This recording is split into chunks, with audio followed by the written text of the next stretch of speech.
Selamat datang di World 24 Hours, pusat informasi dunia dalam 24 jam terakhir. Kami rangkum peristiwa penting dari seluruh penjuru dunia, ringkas dan terpercaya. Jangan lupa untuk subscribe agar kamu selalu update dengan berita terkini setiap hari. Selamat datang di World 24 Hours, info padat langsung masuk. Hari ini kita bahas manuver yang mengundang perhatian dunia, kunjungan resmi Menteri Luar Negeri Korea Utara ke Rusia.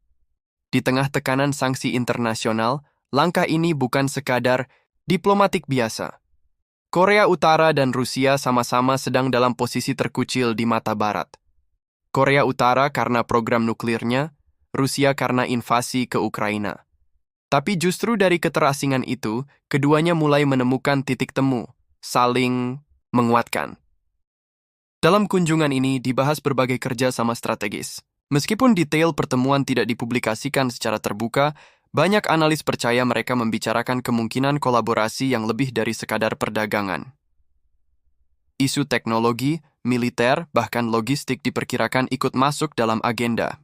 Bagi Rusia, hubungan ini bisa jadi jalan keluar dari sanksi yang membatasi akses mereka terhadap sumber daya, suku cadang, dan pasar dunia. Korea Utara mungkin tidak punya kekuatan ekonomi besar, tapi mereka menawarkan sesuatu yang berharga, kedekatan, loyalitas, dan posisi strategis di kawasan Asia Timur.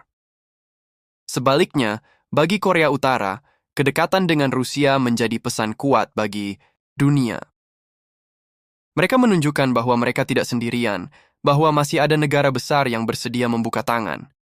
Ini semacam tamparan halus bagi Amerika Serikat dan sekutunya, bahwa isolasi tidak selalu berhasil. Namun, semua ini tentu menimbulkan kekhawatiran di pihak lain.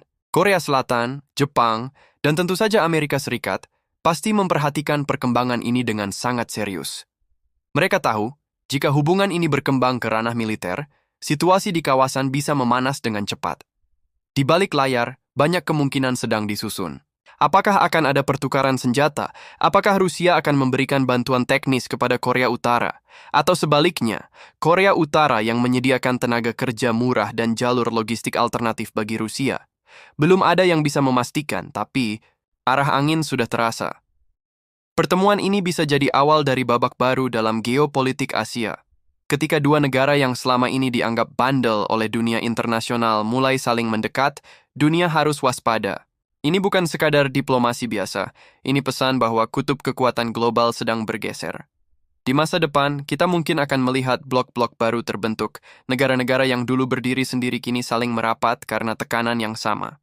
Dunia tidak lagi sekadar Timur versus Barat, tapi antara yang diterima dan yang dikucilkan, dan dalam situasi seperti ini, solidaritas menjadi senjata baru. Akhirnya, semua tergantung pada bagaimana negara-negara besar merespons. Apakah mereka akan memilih dialog atau justru memperkuat tekanan?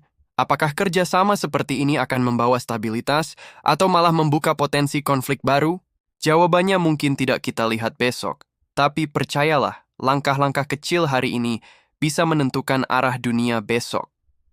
Jangan lupa terus pantau perkembangan geopolitik hanya di World 24 Hours.